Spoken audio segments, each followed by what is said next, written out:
익명으로나마 제 이야기를 속 시원히 하고 싶다는 생각이 들어 이렇게 사연을 전합니다.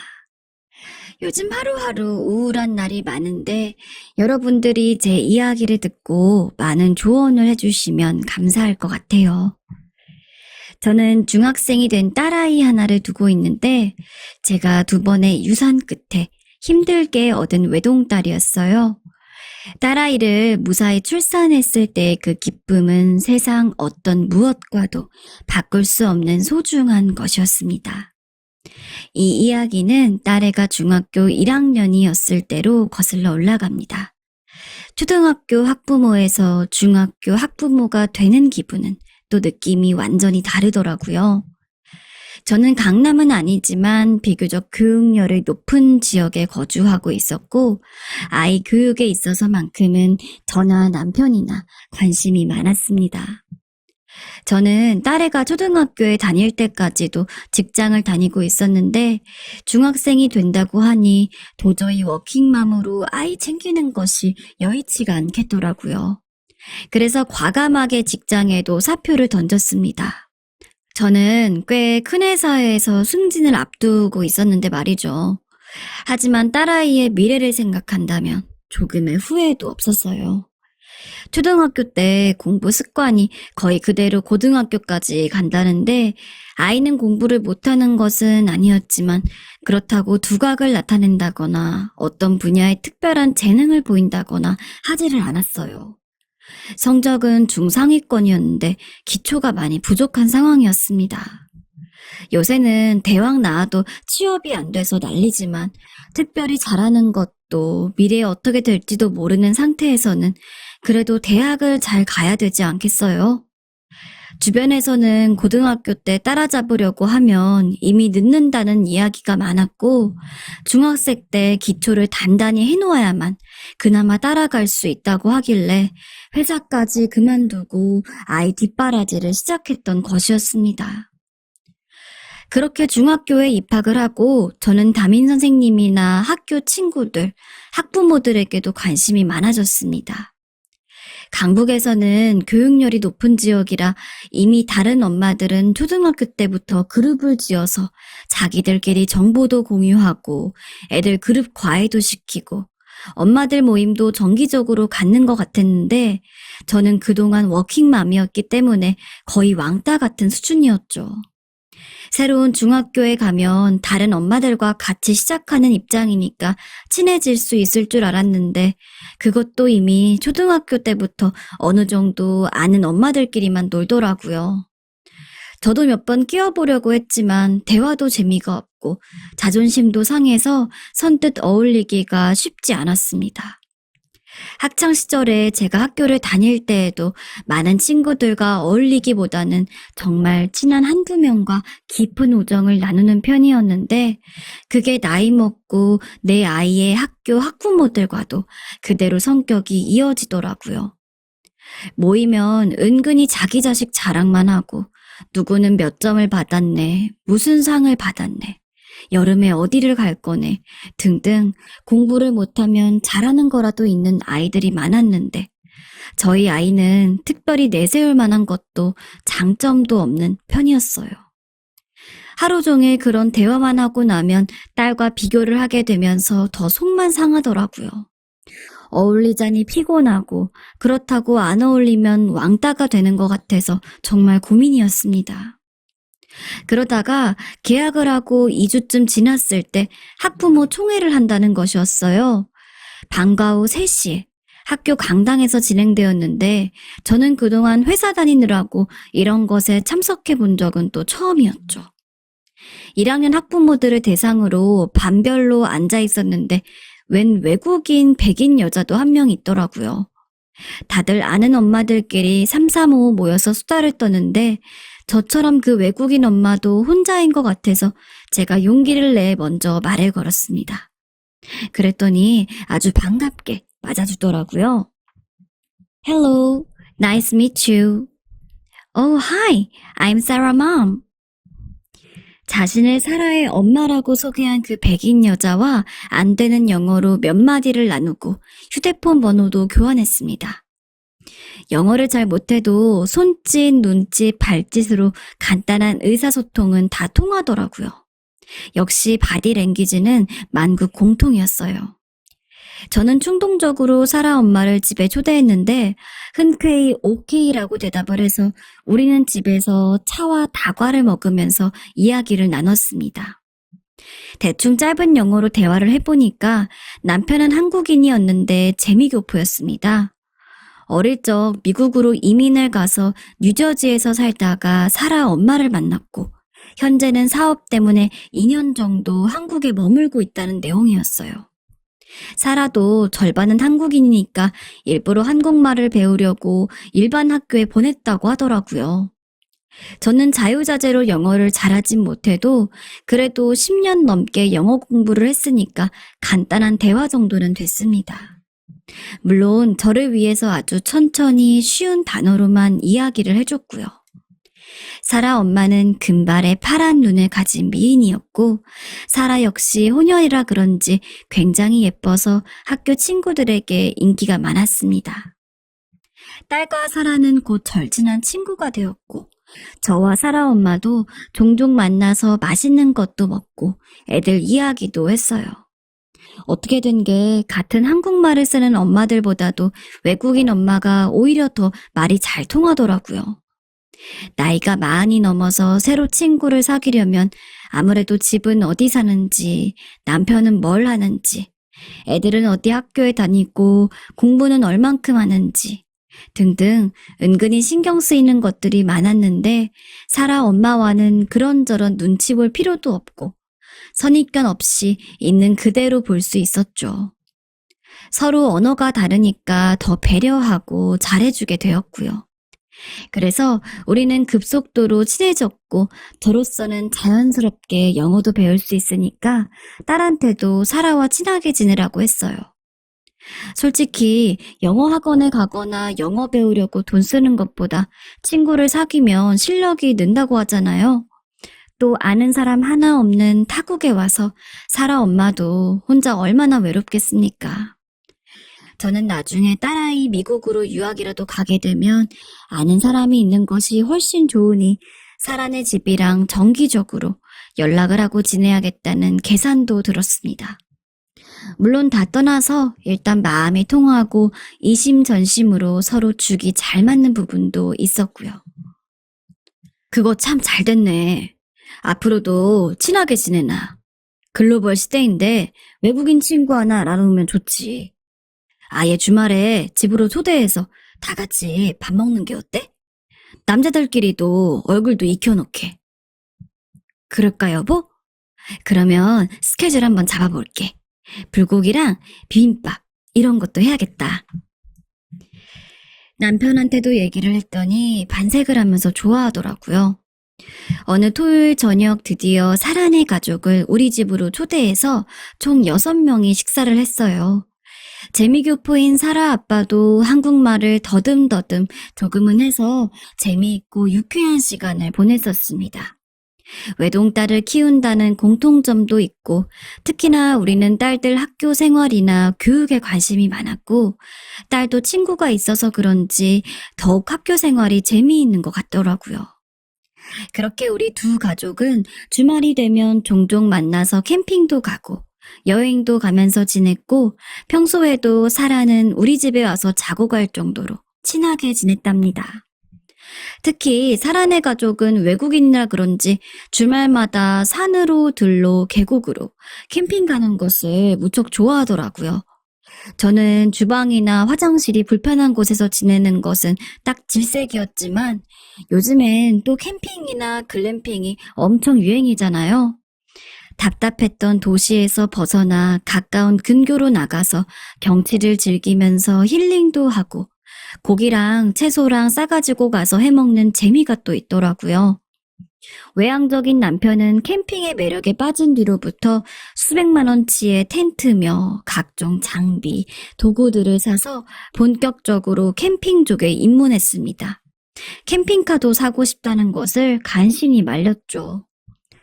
저는 딱히 좋아하는 것은 아니었지만 몇 번 따라가다 보니까 요새는 화장실도 깨끗하게 잘 되어 있고 장비나 침낭도 좋아서 비박을 하는 재미가 있더라고요. 사춘기 딸과 이런저런 이야기도 나눌 수 있었고 남편과도 다시 연애하던 시절로 돌아간 것처럼 텐트 안에서 알콩달콩 오붓한 시간을 즐기기도 했습니다. 뜨거웠던 여름이 지나가고 날씨가 선선해지면서 가을이 되니 색색깔깔 단풍이 들기 시작했고 더욱 캠핑의 백미 시즌이 도래했습니다. 한여름에는 모기와 벌레도 많고 너무 힘들어서 잠시 쉬었다가 마침 주말에다가 공휴일도 연달아 있어 오랜만에 사라네 부부와 동반으로 떠난 길이었어요. Wow, it's beautiful. So wonderful place. Yes, Korean autumn is very good. 저는 영어 문법에 맞든 안 맞든 간단하게나마 아는 단어들을 사용해서 문장을 만들고 의사 표시를 했습니다. 솔직히 외국인들도 우리에게 완벽한 영어를 기대하진 않잖아요. 우리도 그들에게 한국말을 잘하기를 바라지도 않고요. 확실히 영어는 자신감인 것 같더라고요. 빨갛고 노란 단풍잎, 은행잎들을 바라보면서 고기와 소시지를 구워 먹었고 그날 밤에는 모두들 피곤했는지 일찍 잠에 들었어요. 그리고 다음날 새벽에는 일찍 일어나서 일출을 보러 가기로 했었죠. 그때 간 곳이 일출 명소로 유명한 산이었거든요. 남편도 너무 피곤하다면서 자기 침낭으로 쏙 들어가더니 코를 골면서 골아 떨어지더라고요. 다음날 새벽 동이 트기도 전에 알람을 맞춰놓은 저는 먼저 일어났습니다. 그리고 텐트 밖으로 나가봤더니 사라 아빠만 나와 있더라고요. 제 남편과 사라 엄마는 계속 자는 것 같아 저희는 둘만 일출을 보려고 산 정상으로 향했습니다. 전에도 이런 적이 몇 번 있었거든요. 사라네 부부는 사고방식이 외국인이라 그런지 상당히 합리적이었고 꼭 부부끼리 같이 다녀야 된다기보다는 번갈아 가면서 음식도 하고 그때그때 상황에 맞는 사람끼리 장도 보고 다니고는 했었어요. 저는 일출 사진을 꼭 찍고 싶었기 때문에 곤히 잠자는 남편은 그냥 두고 길을 나섰습니다. 캠핑하는 곳으로부터 일출이 잘 보이는 곳까지 가려면 1시간 정도가 걸렸습니다. 사라 아빠와 저는 이런저런 이야기를 하면서 등산을 했고 유명한 산이라 그런지 우리 말고도 일출을 보러 가는 등산객들이 꽤 많이 있었습니다. 드디어 벅차오르는 태양을 보면서 우리 가족의 건강과 행복을 빌고 가져간 카메라로 사진도 많이 찍어서 딸에게도 보내줬죠. 그랬더니 한 7시 반쯤 됐던 것 같더라고요. 캠핑장으로 돌아와서 아침을 하려고 하는데 남은 2명은 아직도 자는 건지 밖에 안 보이더라고요. 그래서 잠을 깨워야겠다고 텐트 문을 여는 순간 저와 사라 아빠는 너무 놀라 그 자리에 그만 얼어붙어 버렸어요. 두 사람이 저희 몰래 바람을 피우고 있었습니다. 그 광경을 뭐라고 설명해야 할까요? 사람이 너무 황당하고 화가 나면 아무 말을 못한다더니 그 상황이 딱 그랬습니다. What are you doing here? 사라 아빠는 두 사람에게 큰 소리로 물었습니다. 저는 도망치듯이 그 자리를 피해서 뛰쳐나왔고 제 두 눈으로 똑똑히 보고도 믿을 수가 없더라고요. 내 남편이 딸의 친구 엄마와 그것도 백인 여자랑 바람을 피다니 이게 도대체 무슨 일인지 이해가 되지 않더라고요. 그제서야 조금씩 왜 그렇게 남편이 부부끼리만 캠핑을 가자고 했었는지 짐작이 되면서 두 사람이 언제부터 그런 사이였는지 어떻게 다 같이 있는 자리에서 둘만 짜고 그런 애정 행각을 벌일 수가 있는지 치가 떨렸습니다. 당장 차를 타고 그 길로 집으로 돌아왔고 딸과 사라는 왜 엄마 혼자만 먼저 왔냐며 묻는데 저는 할 말이 없었습니다. 그냥 몸이 좀 안 좋아서 먼저 출발했다고 둘러대곤 침대에 머리를 싸매고 누웠죠. 남편에게 계속 전화가 오는데 저는 아예 전화기 배터리를 뽑아서 꺼놓고 있었어요. 그리고 사라에게도 이만 집으로 돌아가 가보는 게 좋겠다고 이야기를 했습니다. 아마 그 집도 난리가 났을 테니까요. 다음 날이 되자 남편이 집에 들어왔어요. 물론 딸과 사라는 전혀 모르는 눈치였고 이 일을 어떻게 해야 될지 엄두가 안 나더라고요. 일단 남편에게는 며칠 동안 떨어져 있고 싶다고 이야기를 했어요. 도저히 얼굴 맞대고 한 집에 있을 기분이 아니었으니까요. 저는 사라 엄마를 만나서 어떻게 나한테 이럴 수가 있냐고 머리 끄댕이라도 잡고 묻고 따지고 싶었는데 영어가 안 되니까 그것도 못하겠더라고요. 바람핀 여자가 한국인이 아니니까 욕도 못하겠구나. 웃음이 나왔습니다. 마침 사라 아빠한테 연락이 왔길래 만나서 어떻게 할 거냐고 물어봤더니 자기는 더 이상은 같이 못 산다며 칼같이 이혼할 거라고 하더라고요. 사라는 자기가 미국에 돌아가서 키운 다음에 몇 년 뒤에 성인이 되면 어차피 독립을 시킬 거라고요. 저는 정말로 솔직하게 고백하자면 남편과 이혼까진 하고 싶지 않았습니다. 차라리 그 현장에 내가 없었다면, 내가 그 장면을 못 봤다면 싶을 때가 한두 번이 아니었어요. 만약에 그 장면을 저 혼자서만 봤다면 남편의 용서를 못 이기는 척하면서 받아줄 수도 있었을 것 같아요. 다시는 안 그런다고 싹싹 빈다면 눈 딱 감고 그냥 넘어갔을 수도 있을 것 같습니다. 남편이 영업을 하면서 그동안 술 먹고 외박한 적이 한두 번이 아니고 하지만 이번 일은 달랐어요. 사라네 집은 정말로 이혼을 했고 그것도 아주 한 달도 안 돼서 빠른 속도로 처리를 해버리더라고요. 사라와 아빠는 한국에 그대로 머물면서 사라 엄마만 미국으로 돌아갔다고 하더라고요. 계속 고민을 하다가 몇 달이 지났고 저의 화도 많이 가라앉았을 때 남편은 슬그머니 집으로 기어들어 왔습니다. 이혼은 하고 싶지 않았기 때문에 자존심은 상했지만 딸에게 설명할 수도 없었고 겉으로는 아무 일도 없었다는 듯 가정을 유지하고 살았죠. 속으로는 이미 신뢰가 깨져버렸지만 말이에요. 저는 성격이 내성적이고 안정을 추구하기 때문에 이혼녀 꼬리표를 달고 딸을 혼자 키울 자신이 없었습니다. 다시 회사로 돌아가서 직장 생활을 하는 것도 지긋지긋했고요. 그렇다고 남편에게 양육권을 줄 수도 없었고요. 정답이 없는 고민을 하고 내린 최선의 결과는 그냥 없던 일로 묵고 사는 것이었습니다. 그런데 사라네 집은 다르더라고요. 딸과 사라는 계속 친한 친구로 지냈고 갑자기 전학이나 이사를 갈 수도 없어서 사라 엄마가 떠났으니까 끝난 일이라고 생각했는데 웬걸요? 이혼을 한 뒤에도 사라 엄마는 한국을 왔다 갔다 하면서 아무렇지도 않게 남편과도 친구처럼 친하게 지내더라고요. 그런 게 미국식 사고방식인가 보죠? 저는 우연히 길에서 사라 엄마를 만나고 아주 미쳐버리는 줄 알았습니다. 내 남편과 불륜을 맺어놓고는 이혼을 하고도 다시 내 눈앞에 나타나다니. 어떻게 그럴 수가 있죠? 제 상식으로는 도저히 이해가 가지 않았습니다. 저는 마치 귀신이라도 본 것처럼 놀라서 황급히 그 자리를 피했어요. 그리고 딸에게도 사라와 더 이상 친하게 지내지 말라고 이야기할 수밖에 없었습니다.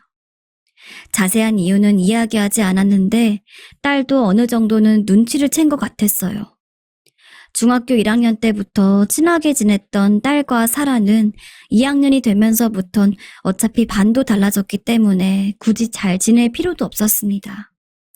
더 큰 문제는 바로 그 다음부터였습니다. 저는 일이 어느 정도 마무리가 되었다고 생각했는데 알고 보니 그건 시작에 불과했더라고요. 여보, 나 당신에게 할 말이 있어. 이리 좀 앉아봐. 뭔데? 우리 이혼하자. 뭐라고? 당신도 더 이상 이렇게 사는 거 원하진 않잖아. 더 이상은 당신 속이기도 싫고 그냥 이쯤에서 우리 정리하자. 나를 속여? 내가 더 모르는 게 있단 소리야? 정리를 하자고? 그래, 실은 나 그 여자와 계속 연락하고 만나고 있어. 그 여자라니? 설마 사라 엄마 얘기하는 거야? 그래, 사라 엄마랑 계속 만나고 있다고. 이혼한 이유도 나랑 정식으로 살고 싶어서. 그래서 이혼을 했다는데 나도 그동안 많이 고민해봤어. 우리 딸한테도 상처 주고 싶지 않았는데 그렇지만 이렇게 사랑하지도 않으면서 계속 부부관계 유지하는 게 의미가 있어? 당신 정말 미쳤구나. 나랑 내 딸 생각은 하지 않는 거야? 저는 말없이 눈물부터 흐르더라고요.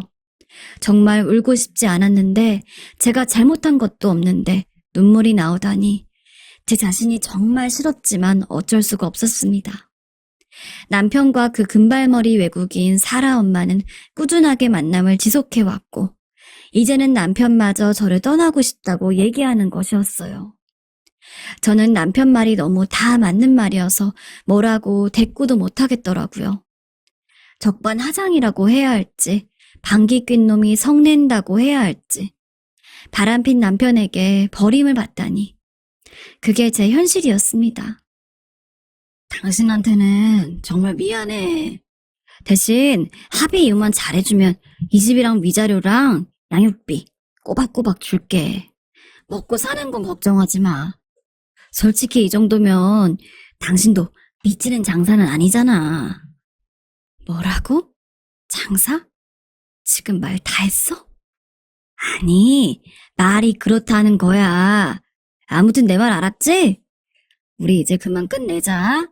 알아들은 걸로 안다. 네가 구질구질하게 나오면 나도 어쩔 수가 없어. 쓰레기 자식이라는 말이 절로 나왔습니다. 더 이상 남편을 붙잡으면 제 자신이 너무나도 비굴하고 비참해질 것 같더라고요. 그 외국 여자가 얼마나 좋으면 살던 집이며 회사며 부모 자식까지 버리고 떠날까. 이혼을 잘 해달라는 소리는 자기를 그만 놔주라는 소리처럼 들리더라고요. 저는 알겠다고 하고 집을 나왔습니다. 그 후로 호텔에서 지내면서 그 집에는 들어가지 않았고 남편은 서류 정리도 채 마치기 전에 짐을 싸가지고 미국으로 가버리더라고요. 심지어 제게 어떤 사과조차 없었습니다. 딸에게도 잘 지내라는 한마디뿐이었죠. 뭐가 그렇게 급했는지 제가 아는 남편이 맞나 싶었어요. 성격 차이는 있었지만 20년 가까이 연인으로 부부로 지내온 우리였는데 도장 찍고 남이 되니 바로 모르는 사람이 되더라고요. 정말 허망했습니다. 심지어 남편이 집 명의를 제 앞으로 해줬지만 위자료는 얼마 주지도 않았습니다. 저는 일단 그 돈을 고스란히 딸 앞으로 넣어놓고 다시 회사를 다니기 시작했어요. 이전보다 작은 회사에 적은 연봉이지만 뭐라도 하지 않으면 미쳐버릴 것 같더라고요. 집도 이사를 갔습니다. 딸을 공부시키려고 일까지 그만두고 어울리지도 않는 치맛바람을 부린 결과가 이것일까 싶더라고요. 모든 사실을 알게 된 딸도 충격을 받고 공부에 손을 놔버리더라고요. 우리 모녀에게는 성적이 급한 게 아니었어요. 당장 가정이 깨졌는데 공부가 눈에 들어오겠습니까? 아무도 모르는 곳으로 이사를 하고 싶다고 해서 중학교 3학년 때는 웬만하면 전학도 하지 않는데 우리는 멀리 떨어진 곳으로 이사를 했습니다. 다행히 저보다 금방 마음을 잡은 딸은 공부를 다시 열심히 하기 시작했고 저도 회사를 성실하게 다니면서 제자리를 찾기 위해 노력했어요. 하지만 전 남편의 태도는 저를 한 번씩 미쳐버리게 했습니다. 언젠가부터 딸이 전화를 해도 전 남편은 마치 남을 대하듯 대면대면하게 굴더라고요. 이제는 미국에서의 생활이 자신의 전부인 듯 딸이 언제 한국으로 오냐 물으면 갈 계획이 없다고 이야기하는데 옆에서 보며 부하가 치밀어 올랐습니다. 당신, 나는 그렇다 쳐도 아빠 노릇은 해야 되는 거 아니야?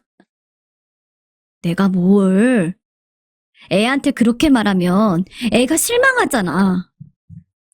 전 남편은 자신은 잘못한 게 없다며 박박 우겼고 역시나 넌 사람이 아니라는 말로 전화를 끊고는 했습니다. 그런데 그렇게 이혼하고 1년 정도 지나니까 양육비가 안 들어오기 시작하더라고요. 전 남편은 처음 6개월 정도는 꼬박꼬박 몇백만 원씩 입금을 해줬는데 돈이 없는 것인지 점점 줄어들기 시작하더니 어느 순간부터는 딱 끊겨버린 것이었습니다. 저는 화도 날고 딸과의 약속까지도 지키지 않는 것을 따지려고 몇 번이나 연락을 취했지만 그때마다 알았어. 금방 줄게. 왜 이렇게 재촉해? 나도 살기 바빠. 라고 말하곤 도리어 끊어버렸습니다. 또 그 이후 돈 때문에 연락을 해도 미국에 있어서인지 전화도 안 되고 얘기를 나눌 방법이 없더라고요. 현행법상으로는 법적으로 책임을 물을 수가 없는데 하물며 같은 한국 땅에 있는 것도 아니고 미국에 있으니 방법이 없었습니다. 하는 수 없이 양육비는 거의 포기하고 살았습니다. 그리고 어쩔 수 없이 제가 좀 더 적극적으로 돈을 버는 수밖에 없어 생계 전선에 뛰어들었습니다. 당시 회사 월급이 작았기 때문에 회사를 다니면서도 부업도 하고 아르바이트도 하면서 돈을 벌었어요. 몸은 고단하고 힘들었지만 딸아이 하나 보며 버티었습니다. 엄마, 괜찮아? 요즘 눈밑이 퀭해. 아니야, 엄마 괜찮아. 우리 딸이 엄마 걱정해주는구나? 딸아이가 가끔씩 저를 염려하며 이런 말을 해주곤 했는데 그 말 한마디로 딸아이의 눈빛을 보며 고단함을 버티었습니다. 그러던 어느 날 너무 기막힌 일이 벌어졌습니다.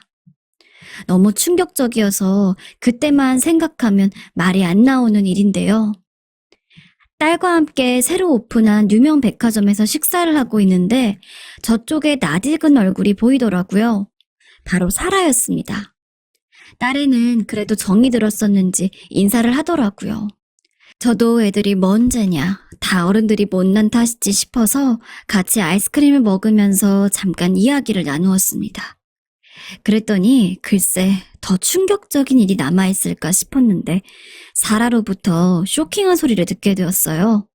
바로 저의 전 남편, 그러니까 우리 애 아빠와 사라의 엄마가 미국에서 코로나 바이러스에 걸렸다는 것이었습니다.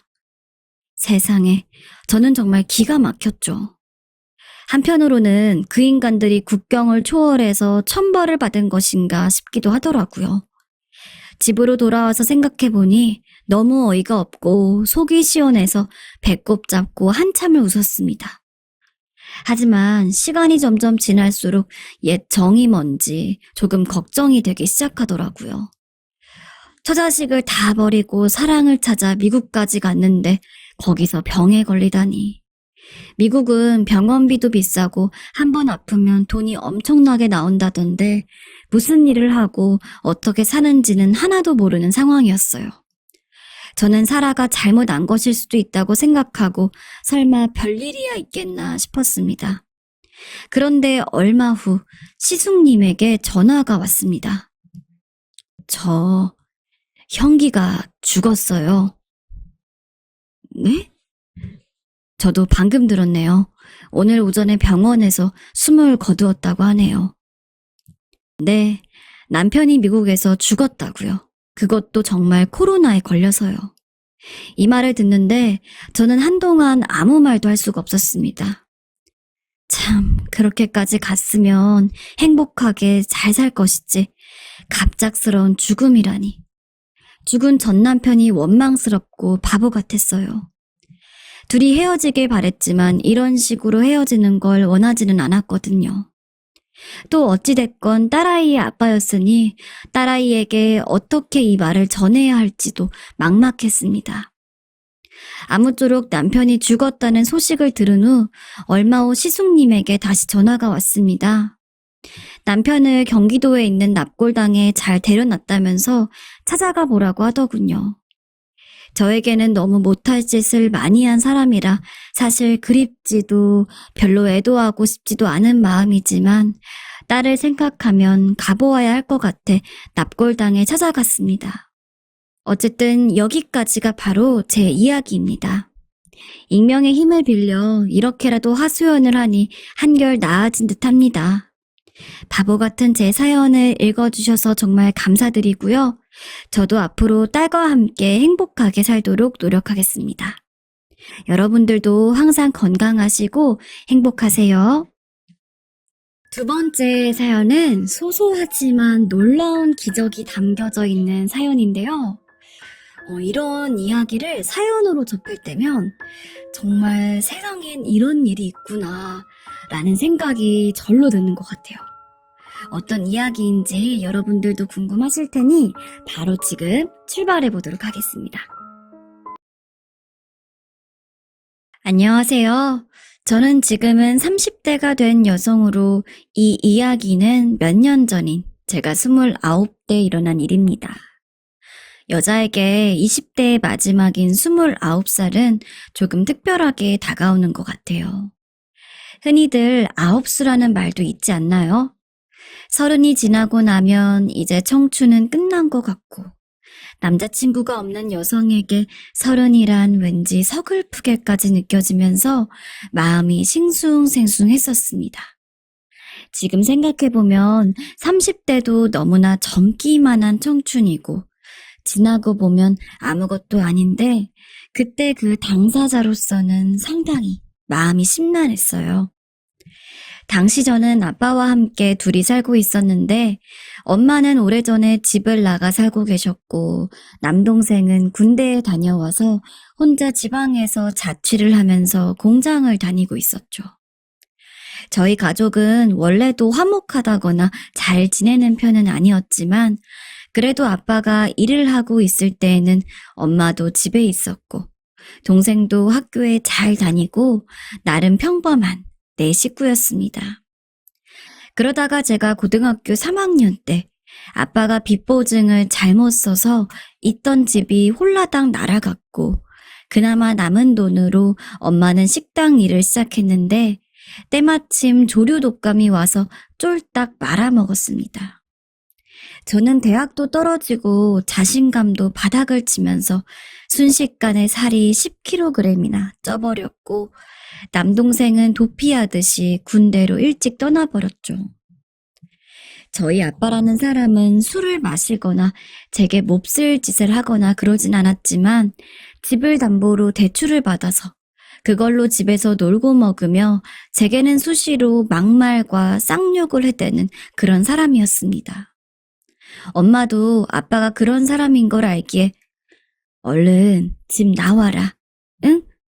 하며 나올 것을 애걸했지만 막상 아빠를 두고 집을 떠나기가 그렇더라고요. 자식으로서의 도리라고 해야 하나요? 내가 아빠를 버리고 가면 아빠는 혼자가 될 텐데 그럼 완전히 망가져 버릴 것 같다는 생각이 들어 쉽사리 아빠를 떠나지 못하고 있었습니다. 아마도 빚보증을 잘못 써 삶이 망가져버린 아빠가 불쌍했던 것 같아요. 아무쪼록 저는 곧 쫓겨날 그 집에서 하루하루 불안하게 살면서 회사를 다니고 있었습니다.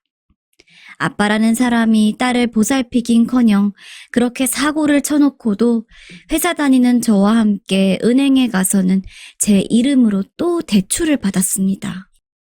저는 매달 30만 원 정도 되는 그 대출 이자를 갚기 위해서 한시도 회사 일을 쉴 수가 없었고요.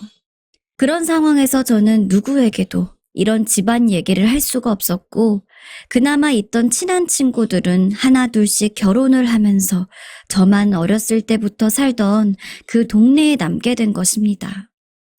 근처에는 구로 디지털 단지와 가산 디지털 단지가 있었는데 저는 주로 거기에 있는 회사들을 옮겨 다녔습니다. 제가 하고 싶었던 꿈은 따로 있었지만 영어나 스펙이 안 돼서 가고 싶은 회사는 갈 수가 없었고 솔직히 순전히 당장 생활비로 월급이 필요했기 때문에 급하게 취직을 했습니다. 역시나 그 회사는 제가 생각했던 일도 아니었고 사람들과도 적응을 못해서 몇 달도 안 되어 이직을 하게 되었고 제가 그만두기도 하고 잘리기도 하면서 그런 식으로 디지털 단지에 있는 크고 작은 수많은 회사들을 몇십 군데는 다녔던 것 같습니다. 그리고 29의 어느 날, 또 회사를 그만두게 되었던 것이지요. 회사 다녀오겠습니다. 다녀왔습니다. 저는 이번에도 회사를 그만뒀다는 말을 차마 같이 사는 아빠에게도 하지 못하고 매일 아침이면 출근하는 척 나와서 다른 동네를 배회하다가 다시 퇴근할 때쯤 집에 들어가고는 했습니다.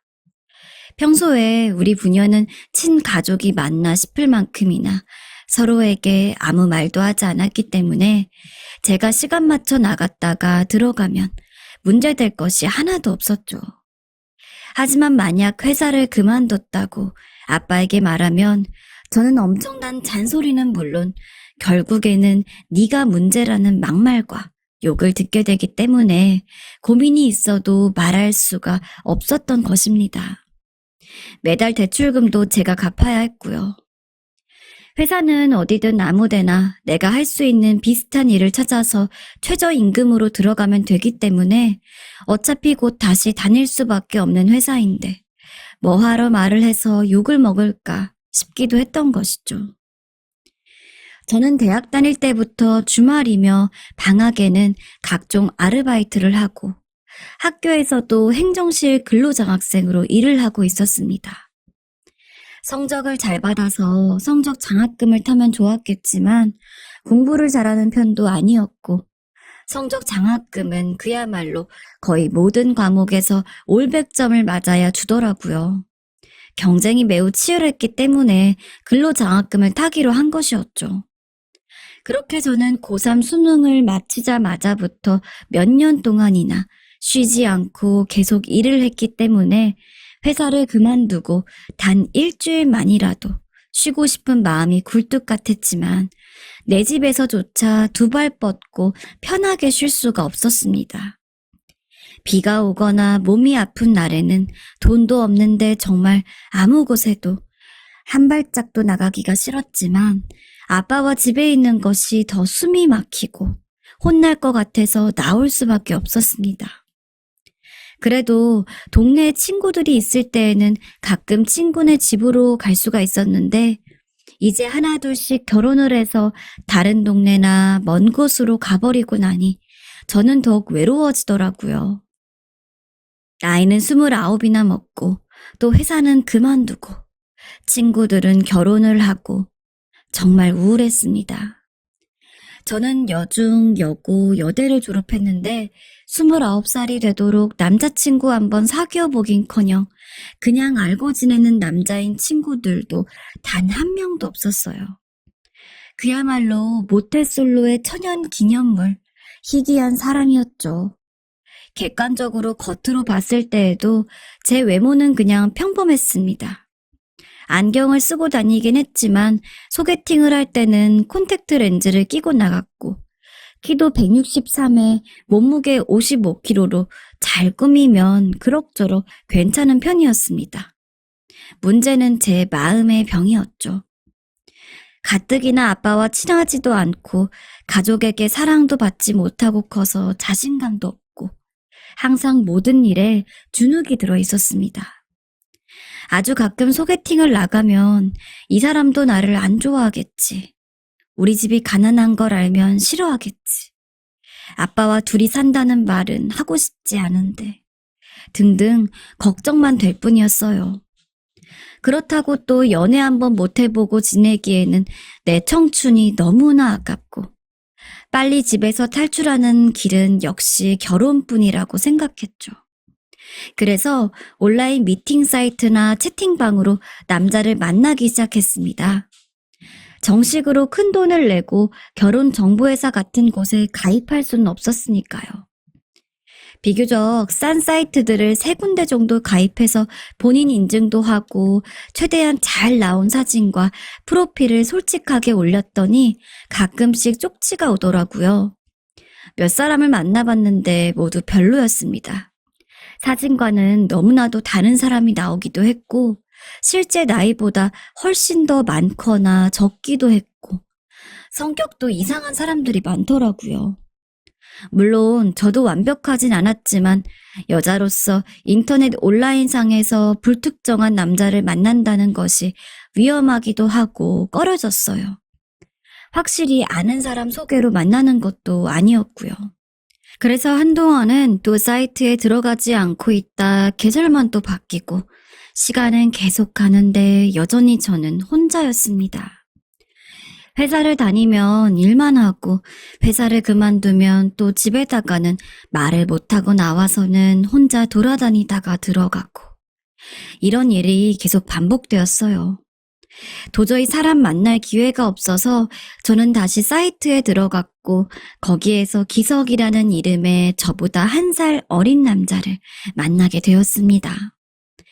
지방에서 올라와 자취하면서 구로 디지털 단지 안에 있는 회사를 다닌다는 것이 저와 공통점이어서 말이 잘 통했습니다. 흔히 연하의 남자들이 그렇듯이 기석이도 제가 누나라는 말이나 존댓말 비슷한 것은 전혀 하지 않았고 오히려 외모나 성격 모두 저보다는 한참 나이가 많은 듯이 굴더라고요. 저는 그게 남자로서의 자존심인 줄로만 알고 귀엽다고 생각을 했었습니다. 기석이는 3번 정도 만나고 제게 정식으로 사귀자는 말을 하더라고요. 저는 잘 알지도 못하는 사람인데 어떻게 벌써 사귀냐고 좀 더 만나보자고 이야기를 했지만 막무가내였어요.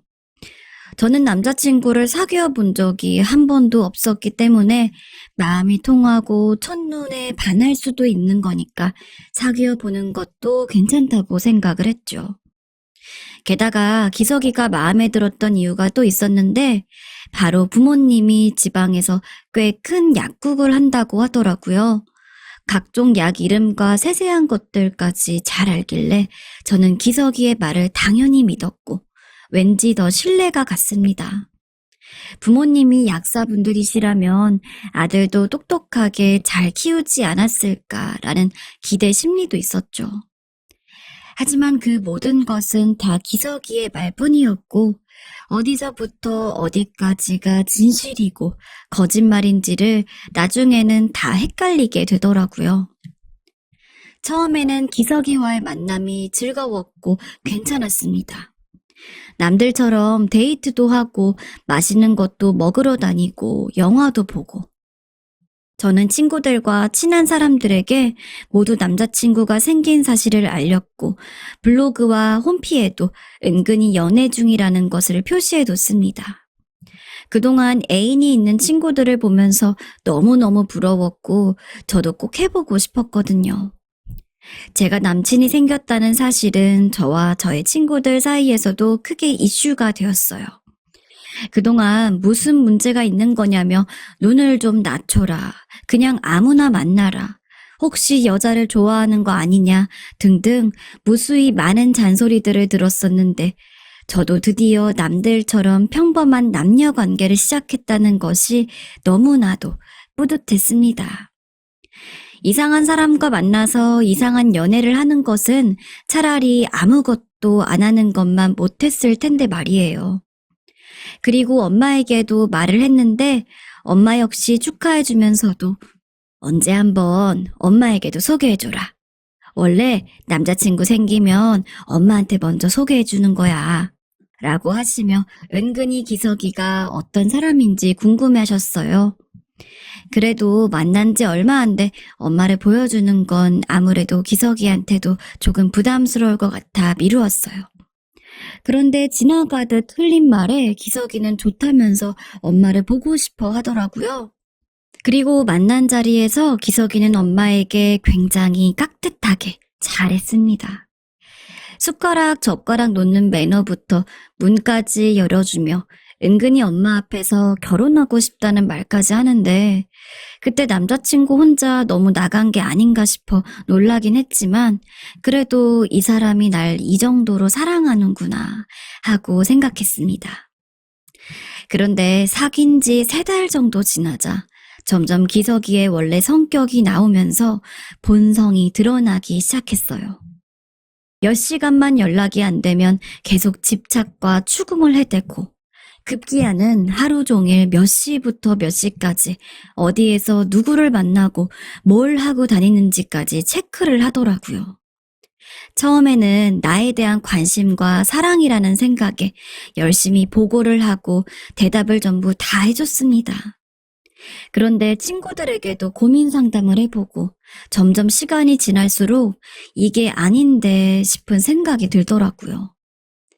만난 지 6개월쯤 됐을 때 저는 서서히 연락을 줄이면서 기석이와 거리를 둬야겠다고 느꼈습니다. 그리고 조금씩 이별을 준비하고 있었어요. 그런데 기석이도 이걸 알았던 걸까요? 어느 날이었습니다. 당시 때마침 다니던 회사가 마음에 드는 곳이었고 일도 재미가 붙어서 바쁘게 일만 하고 있었어요. 그날도 계속되는 회사의 야근으로 밤 12시가 지난 시간에 퇴근을 해서 집으로 가고 있었습니다. 버스 막차를 타고 동네에 내렸더니 거의 새벽 1시가 다 되었더라고요. 저희 집은 서울 변두리 산동네여서 버스에서 내린 후에도 한참이나 걸어 올라가야만 했습니다. 그때는 한여름이어서 그래도 아직 슈퍼 앞이나 공원에 사람들이 조금 있더라고요. 저는 피곤으로 녹초가 된 몸을 이끌고 두 발로 겨우겨우 집을 향해 올라가고 있는데 저 멀리 어둠 속에 있는 전봇대 앞에서 한 사람이 서 있는 것이 보이더군요. 처음에는 그냥 술 취한 사람인 줄 알았는데 가까이 가면 갈수록 그 검은 그림자는 바로 기석이었습니다. 저는 속으로 너무너무 놀라서 당장이라도 뒤로 뛰어가고 싶었지만 제가 당황하거나 도망가는 모습을 보인다면 사태만 더 악화시킬 것 같아 애써 태연하게 계속 가던 길을 걸었죠. 설사 도망치기에도 금방 붙잡힐 수밖에 없는 거리였습니다. 이미 제 몸에는 기운이라는 기운은 하나도 남지 않았고요. 저번에 집에 바래다 준다면서 딱 2번 와본 길인데 동네가 산길이고 꼬불꼬불한 옛날식 서울이라 집도 다닥다닥 붙어있고 골목도 많고 길을 찾기가 쉽지 않거든요. 그런데 바로 그 집 앞에 정확하게 기석이가 서 있는 것이었습니다. 저는 애써 별일 아니라는 듯이 말했죠. 뭐야, 누군가 했네. 웬일이야 이 밤중에? 연락도 없이. 왜? 놀랐어? 아니, 온다는 말도 없이 집 앞에 있으니까 그렇지. 안에 아빠도 있는데. 잠깐 너랑 얘기 좀 하고 싶어서 지나가다가 들렀어. 연락도 안 돼서. 아, 요새 회사 일이 좀 바빠서 미안해. 나 근데 지금 너무 피곤하고 아빠도 기다려서 내일 다시 얘기하자. 아니, 오늘은 꼭 할 말이 있어서 온 거라 지금 얘기해야겠는데? 집으로 들어갈까? 무슨 집을 들어가? 아빠 있다니까? 왜 소리를 질러? 내가 뭐 잘못했어? 난 아버님 봐도 돼. 왜 아이 소리라도 질러서 아버님도 나오라고 할까? 너 정말 왜 그래? 미쳤어? 갑자기 소리를 질러대는 기석이 때문에 놀란 저는 일단 근처의 놀이터로 데리고 갔습니다. 여름이라 집집마다 창문도 다 열어놓고 있는데 거기서 큰 소리를 내면 아빠라도 나오면 더 큰일이 날 것 같았죠. 보통 딸이라면 이런 상황에서 아빠에게 도움을 청했을 텐데 저는 아빠가 알게 되는 것이 더 무섭고 싫었습니다. 그래서 이야기를 계속했습니다. 사실상 달랜 거였어요. 기석아, 제발 내일 다시 얘기하자. 여기까지 와서 지금 뭐 하는 거야? 나도 내일 맑은 정신에 너랑 얘기하고 싶어. 응? 아니, 무슨 내일이야. 내일 넘어가서 얘기를 왜 해? 지금 얘기하면 되지. 나 너무 일하느라 피곤해서 그래. 제발 좀, 말 좀 들어. 너 자꾸 왜 나를 이상한 놈으로 취급하는 거냐? 말하는 게 좀 거슬린다. 시계를 보니 새벽 2시 반쯤 됐더라고요.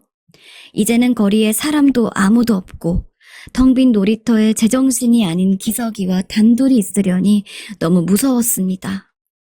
몇 번이나 이제 들어가야 된다고, 내일 다시 이야기하자고, 구스르고 얼러도 도저히 말이 통하지를 않았어요. 너무 졸리고 피곤한 상태에서 저도 점점 화가 났고 도대체 나한테 왜 이러는지 참기가 힘들더라고요. 좋게 좋게 타이르는 방법이 전혀 통하지 않길래 저도 휴대폰을 봤더니 아뿔싸. 아침에 100% 충전을 한 휴대폰이었는데 회사에서 계속 쓰고 아까 퇴근할 때 충전해야겠다고 생각하고 있었는데 언제부터인지 꺼져 있었습니다. 여분의 배터리도 전혀 없었고요. 이미 싸우고 있는 상황에서 핸드폰이 안 된다는 것을 깨닫자 저는 정말 무서워지더라고요. 만약에 내가 여기에서 이 남자에게 당한다면 누가 나를 구하러 와줄까? 라는 생각에 닭살이 쫙 끼치면서 온몸에 소름이 돋았습니다. 그때 저는 반팔 옷에 얇은 청바지를 입고 있었는데 새벽으로 갈수록 너무 춥더라고요. 여분의 가디건이나 손수건 같은 것도 없었고 있다고 해도 그걸 사용할 상황도 아니었습니다. 지갑에 현금도 몇천 원밖에 없고 휴대폰도 안 되고 주변에 집이나 사람도 없고 제가 30년이 넘게 살아 익숙한 우리 동네였는데 그때는 마치 전혀 다른 외딴 곳처럼 보이더라고요. 문제는 기석이도 이런 제 마음을 귀신같이 눈치챈 것 같다는 것이었습니다. 너 내가 무서워? 뭐가 무서운데? 말해봐. 어? 내가 널 괴롭혔어? 너 행선 체크하고 물어본 게 잘못한 거냐? 저는 그저 외로웠고 평범하게 연애를 하면서 남자친구를 사귀고 싶었던 것 뿐인데 어째서 이런 악연을 만난 것일까요? 그런 건 사랑도 뭣도 아니었고 그 자식은 성격 이상자처럼 남을 괴롭히는 것을 사랑이라 착각하는 인간이었습니다. 제가 언성을 높이자 기석이는 더욱 흥분해서 날뛰고 있었고 어느 순간부터 저를 힘으로 제압하더니 저는 속수무책으로 걷어차이고 있었어요. 저는 이것저것 미처 생각할 경황도 없이 계속 맞고 있었습니다. 제가 땅에 쓰러져 있었는데 그때 마침 저 멀리서 자동차 불빛이 보였습니다. 저는 필사적으로 그쪽을 향해 기어갔는데 기석이는 아랑곳하지 않았습니다. 이제 죽었구나, 이렇게 죽는구나 하는 생각뿐이었습니다. 아니 지금 뭐 하는 짓이야? 당신이 뭔데 남일의 참견이야. 가던 길이나 가시지? 아저씨, 살려주세요. 뭘 살려줘? 내가 지금 너한테 뭐라도 했어? 택시에서 내린 기사 아저씨가 기석이를 말리기 시작했고 곧 둘이 싸움이 붙었습니다. 동네가 떠나가라 술 취한 사람처럼 고래고래 소리를 질러대는데 제일 무서운 것은 기석이가 술을 한 잔도 안 마신 지극히 정상인 상태였다는 게 가장 소름이었습니다. 두 눈의 흰자를 부라리면서 무섭게 이야기했고 아저씨는 저보고 택시로 가서 타라는 손짓을 했습니다. 제가 택시 문을 닫는 동안 기사 아저씨는 기석이를 잡고 제 쪽으로 못 오게 막고 있었어요. 그리고는 제가 탄 것을 알자 아저씨도 얼른 택시를 타고 출발했습니다. 기석이는 차를 쾅쾅 두드리며 쫓아왔지만 택시 아저씨는 요리조리 빠르게 피해서 달아났죠. 한참을 벗어나 병원의 응급실 앞에 저를 세워주신 아저씨는 돈통에 있던 현금까지 제게 주셨습니다. 제가 겨우 빠져나오느라고 가방이며 지갑도 챙기지 못했었거든요. 아가씨, 이걸로 치료비 보태요. 그리고 앞으로 저런 남자는 만나지 말고 잘 살아. 아니에요. 얼른 받아. 얼른. 저는 한사코 괜찮다고 안 받겠다고 했지만 제 두 손을 꼭 잡고 지폐들을 쥐어주시는데 그 꼬깃꼬깃한 1,000원짜리며 10,000원짜리들을 저는 평생 잊지 못할 것 같습니다. 개인 택시도 아니었고 회사 택시 일을 하면서 하루 벌어 그날치 산납금을 내야 했을 텐데 어떻게 하루 동안 벌었던 그 전부를 제게 주실 수가 있었을까요? 저는 기사 아저씨에게 감사하다고 하고 차에서 내렸습니다. 그리고 그것이 마지막인 줄로만 알았죠. 그런데 동네 작은 병원 당직 의사는 제 상태를 보더니 빨리 큰 병원의 응급실로 가서 정확하게 MRI를 찍어보라고 하더라고요. 그래서 저는 병원 밖으로 나왔는데 세상에 택시는 제가 내린 그 자리에 그대로 있는 것이었어요. 그리고는 저를 보시더니 다시 타라고 손짓을 하시는 것이었습니다. 저는 다른 선택의 여지도 없고 길거리에 차들은 물론 사람 한 명도 보이지 않았기 때문에 다시 그 택시를 탈 수밖에 없었어요. 너무나도 감사했고 막연하게나마 아저씨가 나쁜 사람은 아니라는 확신이 들었기 때문에 다시 신세를 질 수밖에 없었습니다. 그 사이에 눈두덩이와 온몸은 더 지끈거리면서 아프기 시작했고요. 저는 다시 아저씨의 택시를 타고 대학병원 응급실로 갔습니다. 그리고 아저씨 휴대폰으로 엄마에게 전화를 한 다음 응급실에서 만나기로 했어요. 엑스레이와 MRI를 찍었는데 천만 다행히도 큰 이상은 없었지만 그 일이 있은 후부터 저는 비가 오거나 컴퓨터를 오래 봐서 눈이 피로하거나 신경을 조금만 쓰면 오른쪽 눈 위쪽에 있는 두뇌골이 빠개지는 것처럼 지끈지끈 거렸습니다. 그러다가 또 조금 쉬면 머리 아픈 통증이 사라져서 다시 지내고는 하죠. 저는 그 당시에는 너무 경황이 없었고 일이 어떻게 돌아가는 것인지 혹시 도와주고 나서 대가를 요구한다거나 또 다른 나쁜 사람은 아닐까 하는 의심으로 순수하게 감사하다는 말조차 제대로 전하지를 못했습니다. 택시에 차 번호나 성함 같은 것을 챙길 여유는 물론 없었고요. 아저씨는 저의 보호자가 오실 때까지 응급실에 같이 있어 주셨습니다. 생면부지에 지나가던 아저씨가 옆에서 지켜주니 조금이나마 안심이 되고 위안이 되었어요. 그리고 새벽 6시쯤 됐을 때 저희 엄마가 응급실로 헐레버떡 오셨던 것 같습니다. 일그러진 제 얼굴을 보면서 오시더니 혹시 아빠가 그런 거냐고 물으시더라고요. 저는 아니라고 남자친구라고 사실대로 말했습니다. 엄마는 화가 잔뜩 나서 기석이에게 쫓아간다고 난리를 치고 제 얼굴에 난 상처를 보느라고 경황이 없었는데 택시기사 아저씨가 저희 엄마 얼굴을 한참 동안이나 유심히 쳐다보더라고요. 저는 그제야 기사님이 나를 구해줬다고 이야기를 했더니 그제야 엄마는 감사하다는 말을 하시고 계속 저 다친 것만 신경 쓰고 있었죠. 그런데 망설이던 택시 기사님은 한참 동안이나 고민을 하는 것 같더니 드디어 이렇게 말씀하셨습니다. 그런데 혹시 순영이 아니냐? 형배 오빠? 아, 그래 너 순영이 맞지? 순창 사던 순영이 맞지? 아이고 어쩐지 아가씨가 누구를 닮았다 했더니만 순영이 딸이었구만. 세상에, 오빠 이게 얼마만이에요. 고향 떠나고 처음 보는데 죽지 않고 살아있으니까 이렇게 또 만나네. 세상에, 대체 이게 무슨 일이야. 기사 아저씨는 갑자기 저희 엄마를 보면서 예전에 잃어버렸던 동생을 만나기라도 한 듯 매우 기뻐했습니다. 아저씨를 보는 둥 마는 둥 했던 엄마도 갑자기 얼굴이 바뀌더니 반가운 기색이 되었고요. 나중에 알고 보니 우연히 저를 구해준 그 택시 기사님이 바로 엄마의 고향 선배로 무려 첫사랑이었다는 것입니다. 세상에 이런 일이 있다니 참 신기하지요. 엄마는 종종 저에게 첫사랑 이야기를 하시곤 했었거든요.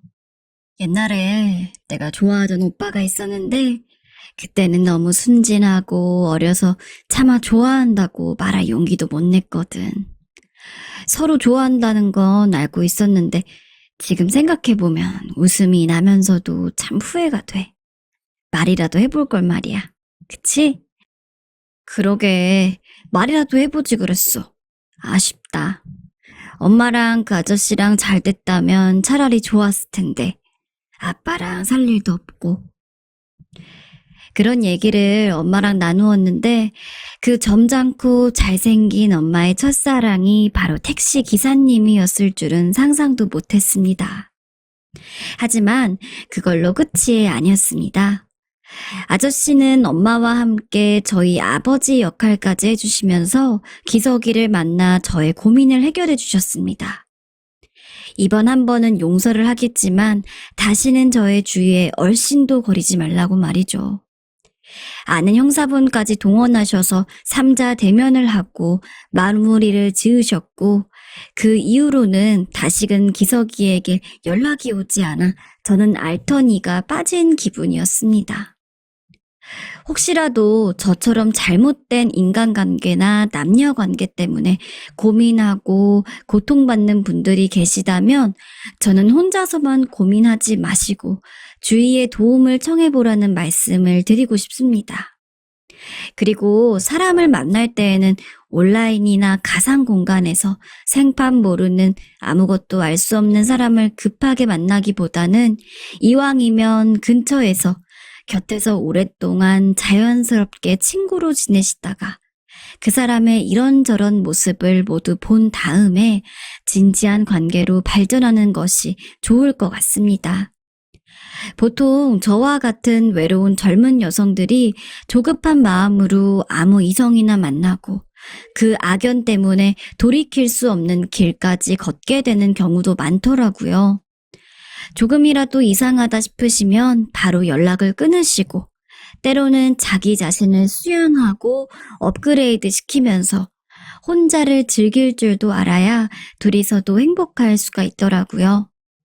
마지막으로 다시 한번 어쩌면 부모보다도 아빠보다도 더 도움을 주신 그 모르는 택시기사 아저씨에게 감사를 전하고 싶습니다. 마지막 사연입니다. 마지막 사연은 우리 사연자분이 좀 걱정이 되는데요. 저라도 이런 상황에 처한다면 굉장히 충격이 클 것 같아요. 아마 이 이야기를 들으시는 모든 분들이 그렇지 않을까 싶은데요. 자, 일단 어떤 이야기인지 먼저 들려드리도록 하겠습니다. 안녕하세요. 저는 요즘 몸에 온 피가 다 빠져나간 양 살 희망을 잃고 멍하니 허공만 보며 지내는 50대 남자입니다. 어디에 하소연할 곳도 없고 사람들과 말 섞기도 싫어서 속만 끓이고 있다. 이렇게 익명의 힘을 빌려 털어놓습니다. 저에겐 한창 젊었던 20대 무렵 첫눈에 반해버린 한 여자가 있었습니다. 제 인생에 다시 이런 여자는 보기 힘들 것 같다는 직감이 스치더군요.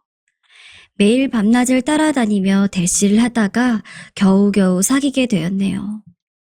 그렇게 연애를 하면서 애틋하고 아쉬운 마음으로 6개월이 지나다 보니 결국 이 여자를 놓치고 싶지 않다는 생각에 결혼을 결심하게 되었습니다. 몹시 떨리는 마음으로 프로포즈를 했는데 저의 구원에 답을 하기 위해 그녀의 입에서 나온 말은 다소 충격적이었습니다. 미안하지만 나는 당신과 결혼할 수 없어.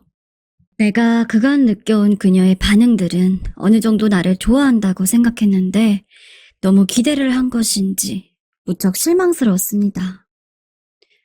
왜 안 된다는 거야? 이유라도 말해줬으면 좋겠어. 라고 입은 겨우 뗐지만 눈앞이 하얘지는 것 같았습니다. 이윽고 이어진 그녀의 대답은 저를 더욱 충격에 빠지게 했습니다. 나도 당신과 결혼하고 싶어. 그런데 사실 난 아기를 가질 수 없어. 당신 그래도 괜찮겠어? 그 모습이 어찌나 애처롭던지 여러 감정이 교차했지만 저는 이 사실만으로 그녀를 포기할 수 없었습니다. 나는 괜찮아. 당신만 있으면 돼. 우리 둘이서 행복하게 살 수 있을 거야. 수일 걸려 마음을 전하고 설득했던 제 말을 받아들인 그녀. 그리하여 드디어 우리는 결혼하게 되었습니다. 신혼생활부터 우리는 작은 살림살이들을 하나씩 준비하고 같이 요리를 하고 영화도 보고 짧은 연애간 누리지 못했던 많은 것들을 다 보충이라도 하려는 듯 서로에게 무척이나 열중했습니다. 저의 만족도는 엄청났는데 이제 결혼해서 아내가 된 그녀의 얼굴엔 가끔씩 어두운 빛이 스쳐갔습니다.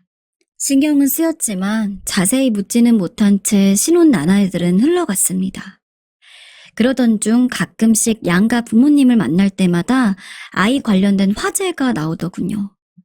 우리 부부끼리는 합의를 거쳤지만 그런 사실을 잘 모르는 주변인들, 먼 일가 친척들은 아기 얘기를 곧잘 꺼내오곤 하니 저도 생각에 잠겼습니다.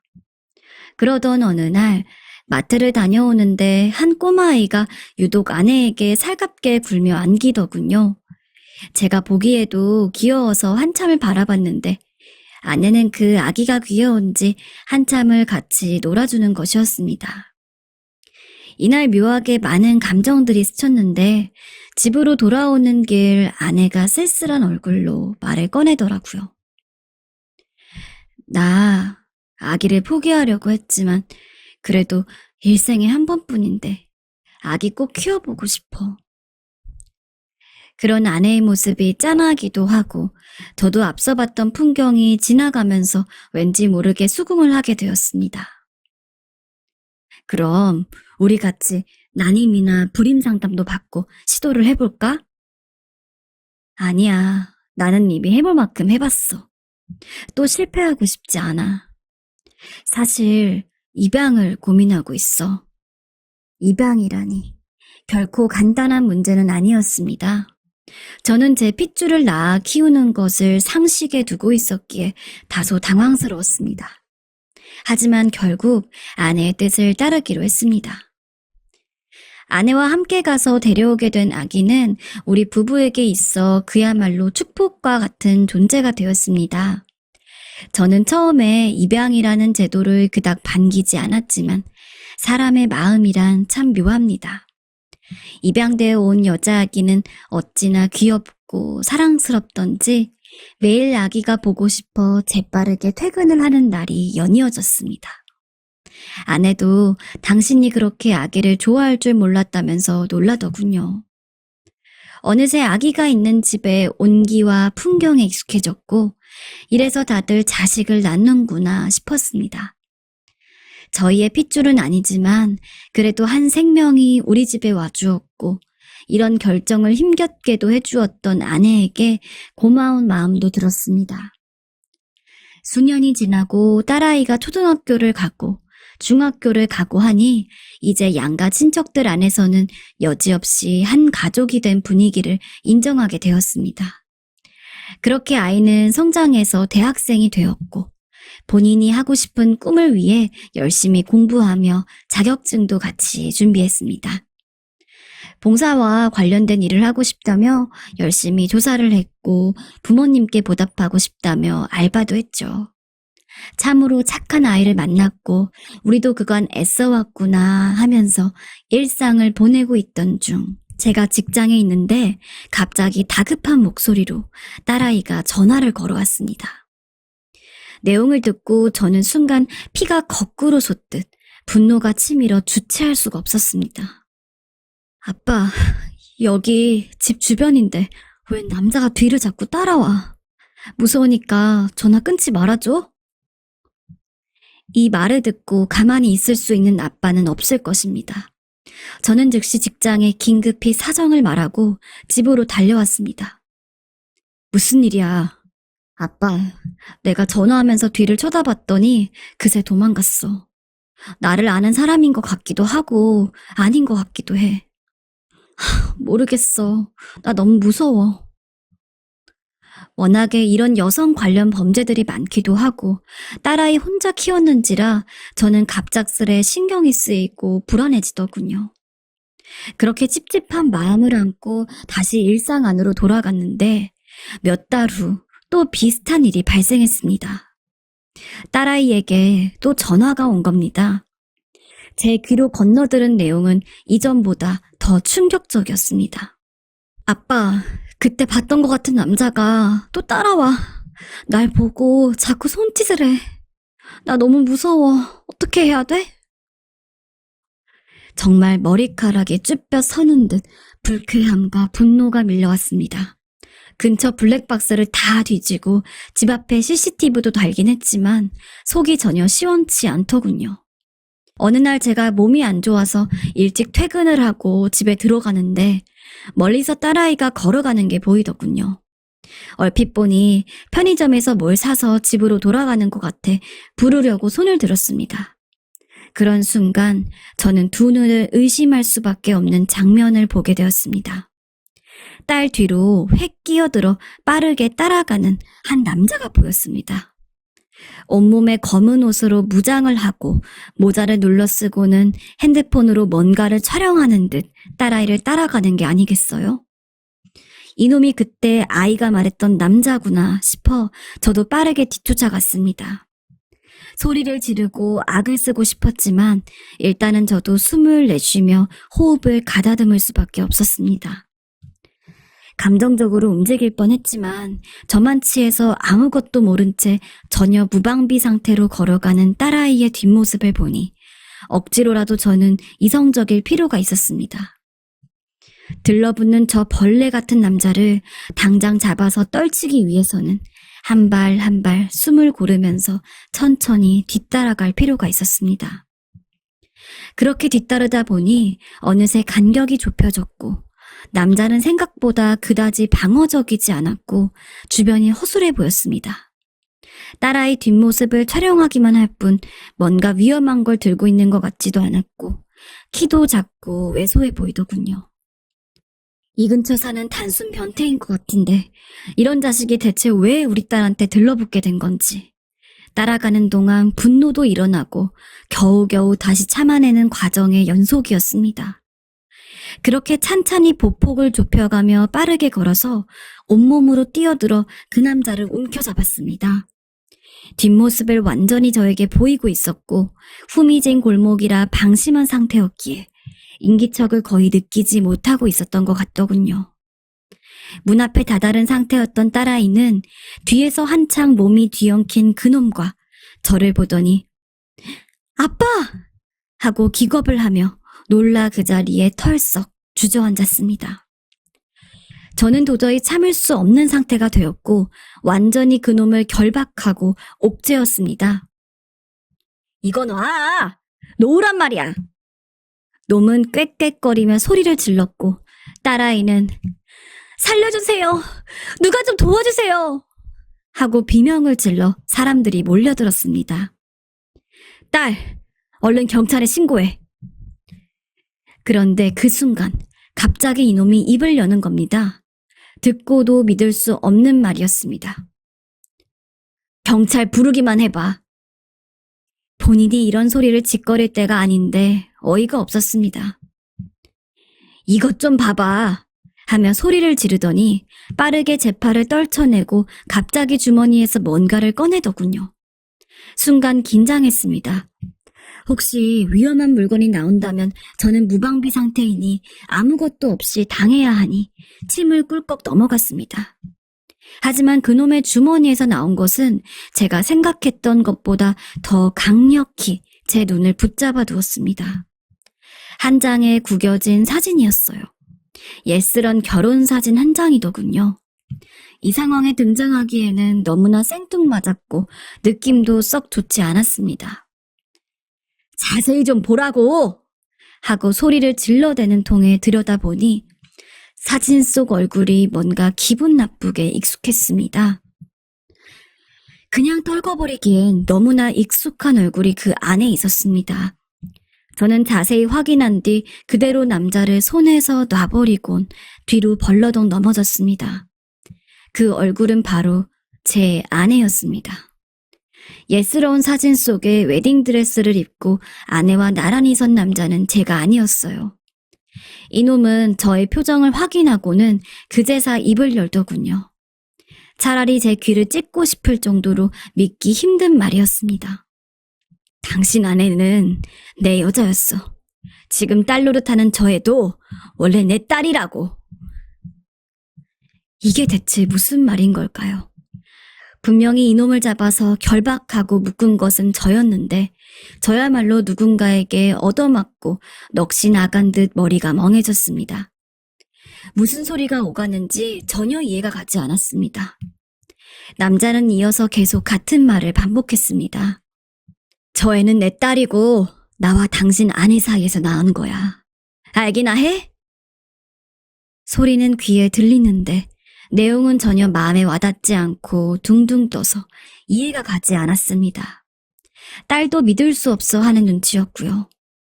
아르바이트를 하느라 아내가 이 위험한 상황에 없어서 다행이라고 잠시나마 생각을 했었는데 이제는 아내가 이 자리에 왜 없는 건지 빨리 당장이라도 붙들고 묻고 싶어졌습니다.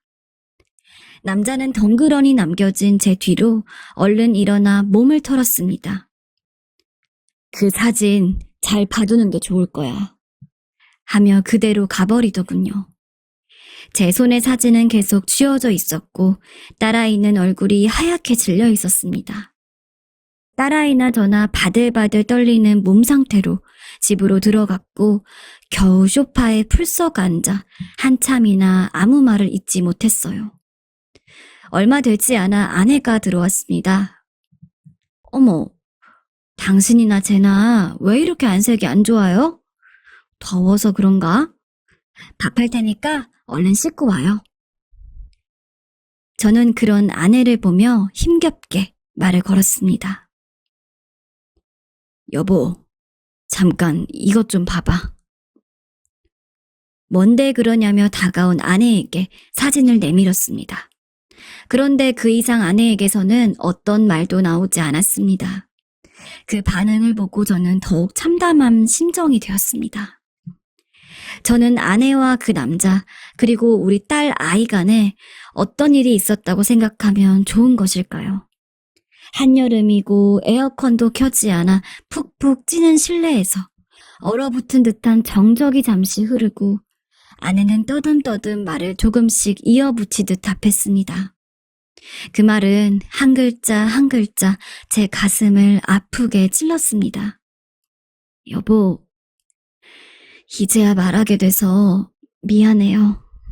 결혼식만 예전에 잠깐 올렸던 사람이고 혼인신고는 하지 않았어.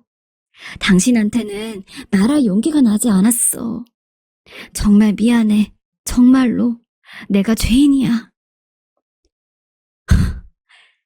미안하다고? 그 말이면 돼? 저는 그 이상 듣기가 무서웠습니다. 이후로 우리는 의도치 않게 서로를 피하게 되었고 제 머릿속은 날이 갈수록 포화 상태가 되었어요. 남녀가 만나서 헤어질 수도 있고 결혼까지 갔다가 헤어질 수도 있지 등등을 수도 없이 떠올리며 어떻게든 합리화시켜보려고 했습니다. 하지만 아무리 생각해보아도 딸아이의 존재에 대해서는 이해가 되지 않았습니다. 아내는 불임이었고 아기를 가질 수 없다고 했는데 이미 아기를 낳았다니 납득이 되지 않았습니다. 그러고 얼마 지나지 않아 주말이 되었는데 남자가 아예 배를 누르고 찾아왔더군요. 이보쇼, 나는 엄연히 애 아빠야. 그날 너무 황당해서 말을 못했는데 나도 피부치 보고 싶어 찾아온 거라고. 뒷모습이라도 보려고 따라왔고 뭐라도 남기고 싶어서 사진 찍고 동영상이라도 찍은 거라고. 없는 말 좀 지어내지 말아요. 듣기 싫으니까. 그때는 이해가 갈 듯하기도 하고 어이도 없고 그냥 내 처지도 싫고 모든 게 싫더군요. 마침 아내도 없었고 차라리 없어서 낫다는 생각이 들던 차에 남자가 황당한 제안을 했습니다. 왜 이렇게 한 번에 많은 일들이 일어나는 걸까요? 나는 이렇게 이상한 놈 취급받으면서 딸도 제때 못 보면 살기 싫어. 당장 유전자 검사해. 유전자 검사? 그래, 검사하자고. 내 딸인 거 내가 증명할 테니까. 떳떳한 그의 태도나 이제 찬찬히 보니 왠지 닮은 듯 보이기도 하는 딸과 이 남자의 얼굴. 점점 머릿속이 복잡하고 불안해지기 시작했습니다. 지금 결정하고 싶지 않으니 돌아가요. 나 자신만 생각한다면 억지로 우겨넣고 모른 척하고 싶었으나 딸아이도 이런 상황을 알고 며칠째 밥도 못 먹고 거의 주저앉아 있는 상태였습니다. 이러지도 저러지도 못한다면 결국 주변 환경이 재촉하는 대로 앞으로 나아가는 수밖에 없기에 크게 결심하고 딸아이와 그 남자는 유전자 검사를 하게 되었습니다. 아빠, 나는 하고 싶지 않아. 내가 왜 그걸 해야 돼? 아빠, 나 안 하게 해줘. 해야 해. 일단은 해. 딸아이는 울며 검사를 받았습니다. 이 사이에서 아내는 아무 말도 하지 않고 마치 집안의 가구와 같은 존재감을 보이며 조용히 숨죽여 지냈지요. 그리고 시간이 지나 결과지가 날라왔고 저는 질끈 감았던 눈을 힘겹게 뜨며 결과지를 살펴보았습니다.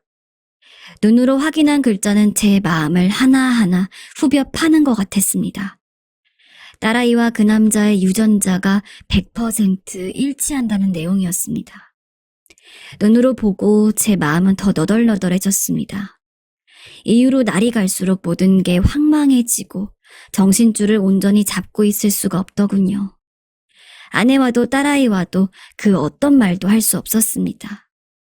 엄연히 남의 자식인지 알고 데려왔지만 제 앞에 닥쳐있는 이 많은 상황들과 얽힌 실타래는 제가 감당하기 너무 무거운 것이었습니다. 어느 날 이러다가 사람이 미칠 수도 있겠다는 생각이 들어 며칠 만에 아내에게 말을 걸었습니다. 이거 유전자 검사, 당신도 봤어? 이 말을 하면서 이상할 정도로 감정 제어가 되지 않고 격해졌습니다. 여보, 하며 딱히 이러지도 저러지도 않으면서 애매하게 답을 하는 아내의 모습을 보니 저는 화가 치밀어 점점 언성이 높아졌습니다. 솔직하고 시원하게 말해준다고 해도 미칠 것 같았고 제대로 말을 안 해도 분노로 못 견딜 것 같았습니다. 당신 대체 나한테 어떻게 이럴 수가 있어? 어떻게 이런 얘기를 나한테 숨기냐고. 이성을 잃은 제 모습에 아내는 안방에 들어가 뭔가를 주섬주섬 담더니 나갈 제비를 했어요. 순간 저 스스로도 놀랄 만큼의 괴성이 어마어마한 볼륨으로 튀어나왔습니다. 어딜 가는 거야? 당분간 친정에 가 있을래요. 미안해요. 근데 하나만 믿어줘요. 나도 피해자예요. 그렇게 도망치듯 아내는 급히 사라졌습니다. 아무런 대책도 대답도 딱히 하지 않은 채 이 집에 나와 딸아이를 남겨두고 도망치는 아내. 저는 도저히 이 상황을 두고 볼 수 없어 눈이 뒤집힌 채로 처갓집에 달려갔습니다. 저희 장모님은 평생 본인 사이가 큰 소리 내는 걸 한 번도 본 적이 없고 손찌검이나 그 어떤 문제 없이 화목하게 잘 살아온 것을 아십니다. 본인 딸이 너무나 결혼을 잘했다고 입에 침이 마르도록 칭찬을 하시는 분이었으니까요. 그러니 갑작스레 당황한 얼굴로 집에 뛰어들어온 딸과 그 뒤에 고성을 지르면서 쫓아들어온 사위를 보며 여간 놀라신 게 아니었습니다. 저는 장모님의 얼굴을 보자 더 분노가 치밀었습니다. 본인 딸이 결혼식을 올렸고 파혼을 했으며 아기를 낳았었는데 여지껏 함께 살아왔던 엄마인 장모님이 그 사실을 모를 리가 있을까요? 두려운 기색이 가득한 장모님과 아내가 절 보더니 바들바들 떨더군요. 너무 흥분해서 앞뒤 두서 하나도 없이 소리를 냈다 질렀습니다. 알고 계셨습니까, 장모님? 네, 다 알고 계셨던 거냐고요. 장모님은 표정이 어두운 채로 아무 말을 하지 않으시더군요. 흡사 아내의 반응과 똑같았습니다. 이렇게 소리를 질러대는 사위의 모습을 보고 흠칫 놀라신 장인어른은 마치 뭔가를 알고 계신 마냥 방 안으로 들어가 버리셨습니다. 장모님은 제 옆으로 조심스레 오시더니 손을 잡으시더군요. 이윽고 충격적인 말을 이어가셨습니다. 자네, 미안하네. 일찍 말해줬어야 했는데 말이야. 사실 쟤는 아무 잘못이 없어.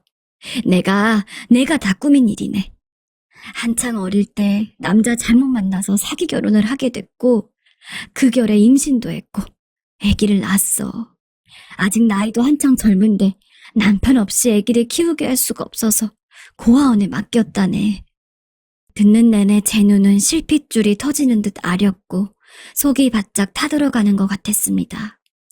그리고 아무 말도 대꾸할 수 없었습니다. 그런데 아무래도 핏줄이라 손녀 생각이 자꾸 나고 가끔 가서 들여다봤어. 우리 딸도 저 애기도 너무 불쌍해서 기왕 결혼했으니 제 핏줄 데려다가 입양하는 게 좋을 거라고 생각했지. 미안하네. 다 내 잘못이야. 내가 꾸몄네. 정말 뻔뻔하시네요. 내 딸을 꼬셔 결혼한 그놈, 자네 집 찾아오는 그놈은 자기 신분도 속이고 모든 걸 속였어. 순진한 내 딸은 그걸 다 믿고 말았고 나중에 사실을 알게 됐을 땐 그놈과 결혼하기도 싫었지만 가진 애 때문에 지우지도 못해서 결혼한 거고. 미안하네. 정말 미안해. 어쩜 이렇게 본인과 자식 입장밖에 생각을 안 하고 뻔뻔스러운 소리를 하시는 걸까요? 어디까지나 남인 제 입장은 아주 전혀 생각지 않고 묵살해버린 판단이었습니다. 그것도 모르고 저는 불임이라며 괴로워하는 아내를 생각하며 내 핏줄을 가져볼 생각도 노력도 못했습니다. 그런데 아내는 이미 다른 남자와의 사이에서 이미 아기를 한 번 낳았으며 나와는 노력도 않고 전에 낳은 아기를 데려와서 키우다니. 나는 그동안 아내와 장모님, 이 집 사람들에게 어떤 존재였던 걸까요? 생각해보면 딸을 입양할 때 저는 바빠서 직접 가보진 못했고 아내가 먼저 가서 마음에 맞는 아기를 보았다며 저를 한번 불러서 같이 본 게 전부입니다. 정식으로 절차를 거쳐야 하니 준비하고 서류에 사인을 했고요. 제 눈에는 아내밖에 없었고 아내를 너무 사랑했기 때문에 아내의 결정도 사랑해서 뜻을 함께한 것입니다. 하지만 저도 인간인데 아내를 사랑하는 만큼 저 역시 사랑받고 싶지 않았을까요? 함께 행복하게 지내오긴 했지만 저에게 돌아온 결과는 사랑이 아닌 이런 너덜너덜한 결과물이었습니다. 저는 아내에게 많은 것을 바라지 않았는데 말입니다. 참다 못해 이제 꼴도 보기 싫어진 아내에게 물었습니다. 당신 불임이라며 아기를 가질 수 있는 몸이었던 거잖아. 저와 눈도 못 마주고 고개를 숙인 아내의 대답은 정말 가관이었습니다. 그게 약을 먹었어. 저는 그 소리를 듣자마자 정말 목이 쉴 정도로 소리를 내질렀습니다. 약을 먹었다고? 왜? 도대체 왜? 그 소리의 끝은 거의 울부짖음에 가까웠습니다. 이전 결혼처럼 또 실패하고 버림받고 애를 버리는 상황이 올까봐 그랬어. 미안해. 다 내 잘못이야. 나를 원망해. 이 대답을 들으니 화는 둘째치고 제 스스로가 너무 비참하게 느껴졌습니다. 아내는 저와의 사이에서 저는 안중에도 없었던 것 같더라고요. 저는 그저 한 여자를 진득히 사랑하며 그 안에 있는 많은 슬픔까지 함께 껴안으려 했고 그녀가 원하는 것은 다 들어주려고 내 인생을 기꺼이 할애했습니다. 이 모든 게 다 역겹고 토할 것 같더라고요. 아내의 뒤통수를 쳐다만 봐도 다 가증스럽고 처갓집에 서 있는 자체가 구역질이 났습니다. 알았고 이혼하자. 그러자 갑자기 공기를 찢는 날카로운 소리가 들려왔습니다. 자네, 그러면 안 되네. 내 잘못이네. 제발 내 딸은 잘못이 없어. 내가 설득했네. 제발 이혼만은 다시 생각해봐 주게. 장모님은 그대로 주저앉아 제 다리를 붙들고 오열을 하셨습니다. 눈물 콧물 다 쏟으시며 제 바지춤이 다 젖을 정도였어요. 아내도 엎드려서 엉엉 우는데 그 모습을 보니 구역질이 나고 환멸스러웠습니다. 오히려 더 마음을 강하게 먹게 되더라고요. 장모님, 죄송합니다. 이거 놔주십시오. 저는 이 관계 이어나갈 수 없습니다. 단호하게 저는 그 자리를 박차고 나왔습니다. 모든 소리에 귀를 막고 집으로 들어왔고 무표정하게 지내며 찬찬히 짐을 정리해 나갔습니다. 그렇게 애지중지했던 딸아이도 아내가 나를 기만한 결과물이라고 생각하니 꼴도 보기 싫었습니다. 이혼 서류를 빠르게 보냈고 처리는 기계적으로 이루어졌습니다. 인생이 참 허망했으며 나는 대체 무엇을 하며 살아온 것일까? 두통이 일어나고 소화도 안 되더군요. 그렇게 다 내보내고 텅 빈 집에 누워 밥도 대충 배달시켜 먹고 엉망으로 지내고 있는데 갑자기 딸에게 문자 한 통이 왔습니다. 딸아이는 제가 자기 엄마와 이혼하는 과정을 다 알고 있었고 중간에 자취를 감췄습니다. 저는 은연중에 아이의 행방이 걱정되기도 했지만 현재 내 인생이 더 환멸스러워 눈을 감아버렸습니다. 아마 자기 엄마와 할머니네 있거나 어딘가 떠돌고 있겠다 싶었습니다. 쓰러지듯 누워 사는 게 사는 것이 아닌 날들을 보내고 있는 중에 딸아이로부터 장문의 문자가 도착한 겁니다. 아빠가 지금 어떤 시간을 보내고 있을지 생각만 해도 마음이 아파. 아빠에게 다시 나를 딸로 생각해달라고 말하면 안 되겠지? 내가 너무 이기적인 것 같아서 미안해. 하지만 나는 아빠를 너무 사랑하고 나한테는 아빠 한 사람이 진짜 내 아빠야. 하고 왔더군요. 며칠을 끙끙 앓으며 누구에게도 말하지 못하고 기계적으로 움직이며 살던 저에게 딸의 이 문자는 가슴을 찢는 듯 아려왔습니다. 내가 살아있는 인간이라는 느낌을 다시 되새기게 해주는 내용이었습니다. 이상하게도 새롭게 피가 돌고 피부가 다시 움직이고 근육과 관절이 다시 끼익끼익 소리를 내며 돌아가는 느낌이 들었습니다. 이 느낌은 무엇일까요? 아빠를 만나고 싶다는 마지막 말에 저는 아직 대답을 하지 못했지만 왠지 딸아이의 목소리가 듣고 싶어졌습니다.